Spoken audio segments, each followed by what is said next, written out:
किसी ने बड़े कमाल की बात कही कि जिंदगी में हर पल इंसान को जीत चाहिए, लेकिन फूलों की दुकान वो दुकान है जहां जाकर के इंसान अपने लिए हार मांगता है।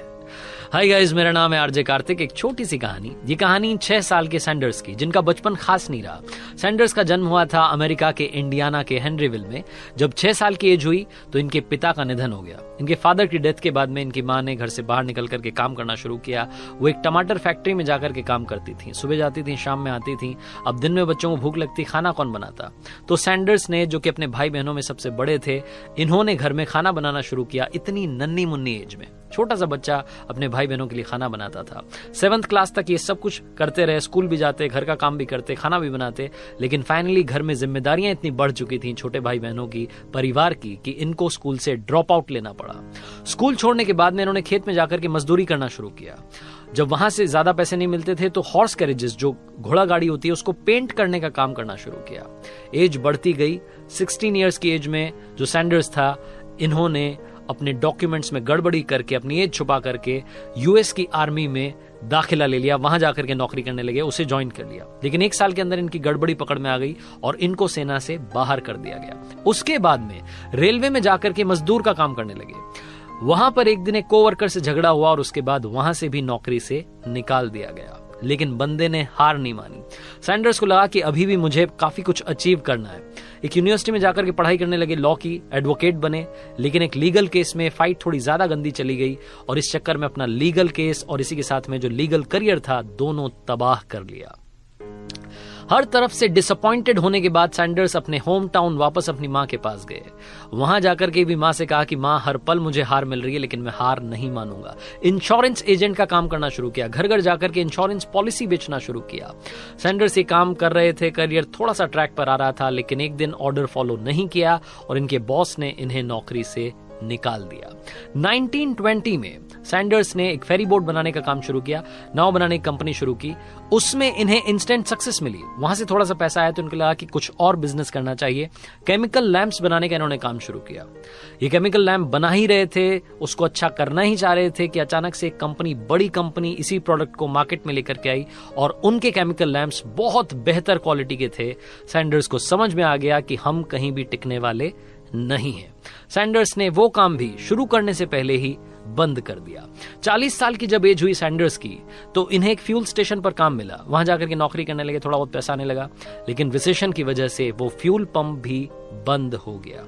फॉर्चुनेटली कहिए, इनका भाग्य कहिए, उसी साल एक सर्विस स्टेशन इन्हें रेंट फ्री ऑफर के साथ में ऑफर किया किसी ने और कहा कि आप इसको चलाइए, जो भी आपकी सेल होगी उससे प्रॉफिट आप हमें शेयर कर लीजिएगा। इनको ये तो समझ में आ चुका था कि इस काम के भरोसे इनका काम नहीं चल पाएगा, तो सर्विस स्टेशन के पास में ही एक स्टॉल लगाई और जो बचपन से इनकी हॉबी थी कुकिंग की, उसे डेवलप करने लगे। फ्राइड चिकन इन्होंने वहां बनाना शुरू किया। जो भी वहां आता था उसको फ्राइड चिकन मुफ्त में खिलाते थे। मुफ्त में ये मील सर्व करने लगे और धीरे धीरे लोगों को स्वाद चढ़ने लगा। उसके बाद में सड़क किनारे अपना एक छोटा सा रेस्टोरेंट ओपन किया। वहां धीरे धीरे भीड़ जो थी बढ़ने लगी। एक बार एक गवर्नर वहां से निकले और उन्होंने जब ब्रेकफास्ट किया, जब उन्होंने फ्राइड चिकन खाया तो उनको मजा आ गया। उन्होंने कहा कि अब से इसका नाम जो है केंटकी कर्नल नाम है, और इसी नाम से वो जो डिश थी वो धीरे धीरे पॉपुलर होने लगी। उस रेस्टोरेंट को ये अच्छा खासा चला रहे थे। लेकिन एक दिन एक एम्प्लॉय से किसी का झगड़ा हुआ और उस झगड़े के चलते 4 साल के अंदर वो बंद हो गया। हार नहीं मानी। सैंडर्स ने फिर से एक और रेस्टोरेंट ओपन किया, लेकिन अब की बार अनफॉर्चुनेटली ये कहिए कि सब कुछ गलत हो रहा था। उस रेस्टोरेंट में आग लग गई और वो भी तबाह हो गया। एक बार फिर से सैंडर्स ने हार नहीं मानी और अब की बार 140 सीट्स वाला रेस्टोरेंट ओपन किया। लेकिन पता नहीं ऊपर वाला क्या चाहता था, वर्ल्ड वॉर सेकंड छिड़ी और वो भी बंद हो गया। लेकिन तब तक इनकी जो रेसिपी थी, इनकी जो डिश थी, जिसका स्वाद था, चढ़ता चला जा रहा था, फ्राइड चिकन जिसे कि केंटकी कर्नल कहा जा रहा था, ये पॉपुलर हो चुका था। वर्ल्ड वॉर सेकंड खत्म होने के बाद में इनके पास इतने पैसे नहीं थे कि रेस्टोरेंट फिर से ओपन करते। तो इनके दिमाग में एक आइडिया आया कि क्यों ना इस रेसिपी को अलग अलग रेस्टोरेंट्स में जाकर के बेचा जाए और अगर वो खरीद लेते हैं तो फिर उनसे परसेंटेज लिया जाए।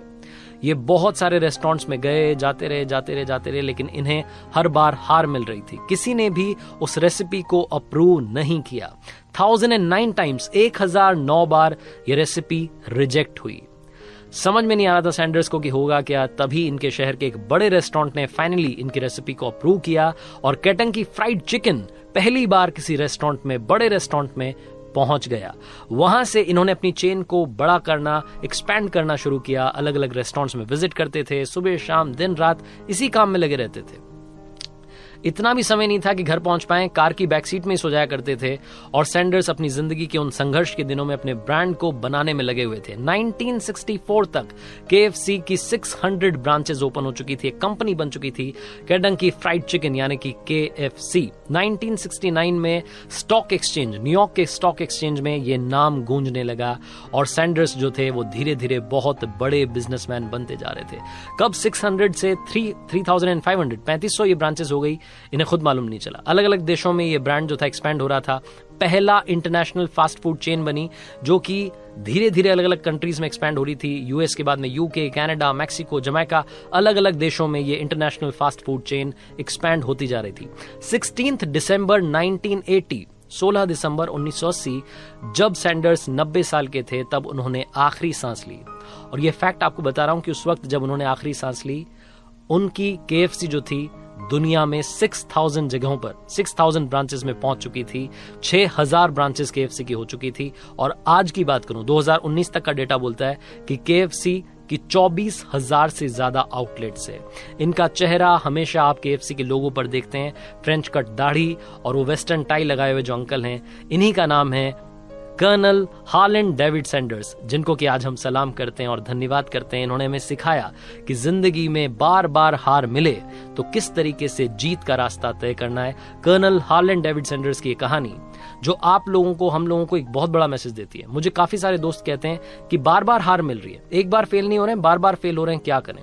ये कहानी बार बार देखिएगा, अपने आप को एनर्जाइज फील करवाइएगा और सोचिएगा कि जब सैंडर्स, जिसकी लाइफ में इतनी सारी मुसीबतें आई, उसने हार नहीं मानी, उन्होंने अपना नाम रोशन किया और आज उनकी फोटो, उनका चेहरा, उनका ब्रांड दुनिया भर में मशहूर है, तो आप क्यों नहीं मशहूर हो सकते।